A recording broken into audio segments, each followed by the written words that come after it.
Welcome to Tune and Not Out, and today's podcast is from our My Story series. And today's story is told to us by Polly. Polly shares with us her story of living with an eating disorder. I have been suffering from bulimia, which is an eating disorder, for 2.5 years. I'm now 18, so I've had it since I was about 16. I thought, only beautiful girls seem to get eating disorders or had a reason to, or anything like that. And you make up excuses for yourself. And basically you tell yourself things like, with your behaviour, you know that the behaviour that you're doing, the way you approach food, is that of a bulimic, but you make excuses why it doesn't completely count. But what it all boils down to is that if you are in some way compromising the amount of food that your body ingests, and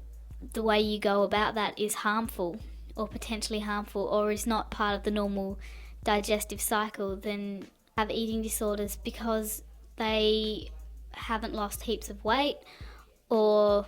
they're still able to maintain an active lifestyle, or because they think that only movie stars have eating disorders, because the media does present a certain way that eating disorders are supposed to look. The thing with bulimia is that, especially in my case, is that I didn't lose weight,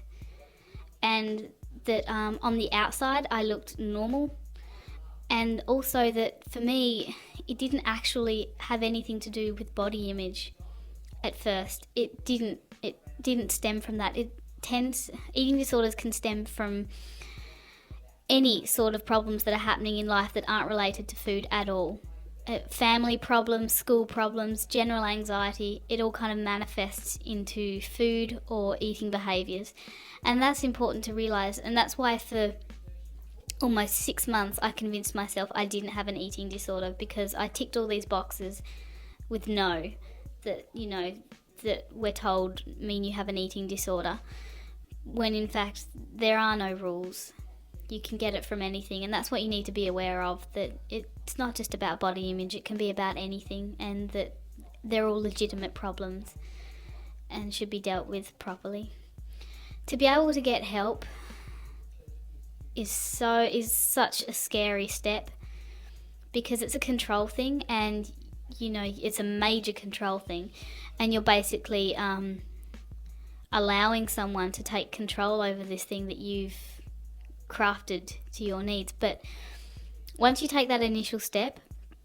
the first thing that I did was I went to my GP, and I told him,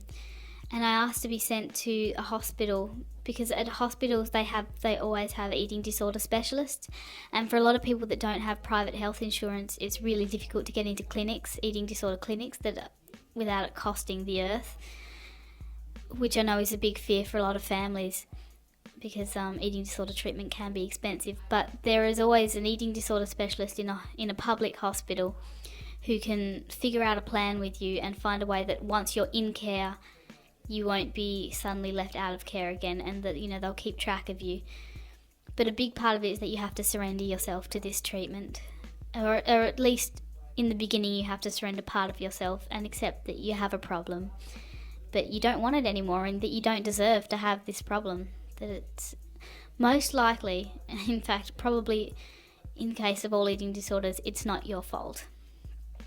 and that this just happens to be the way that your mind has manifested your problems.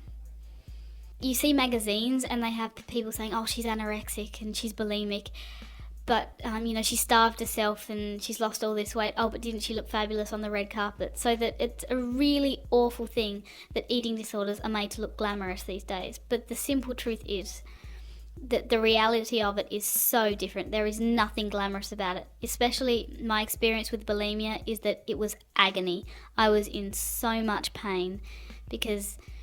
of all the stomach bile and the amount of energy that it saps, because your body doesn't have enough nutrients, because you're getting rid of all the nutrients in your saliva and everything, and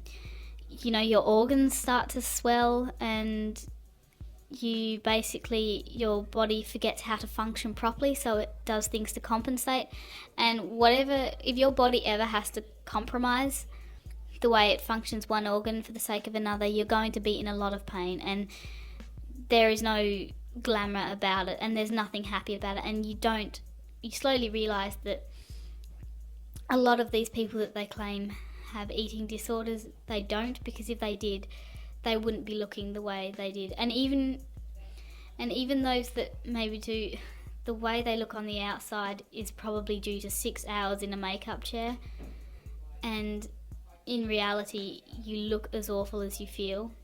and slowly you just can't do the things that you want to do because you're in too much pain or you're just far too tired. And that really is the reality of it, and it doesn't get much more glamorous than that.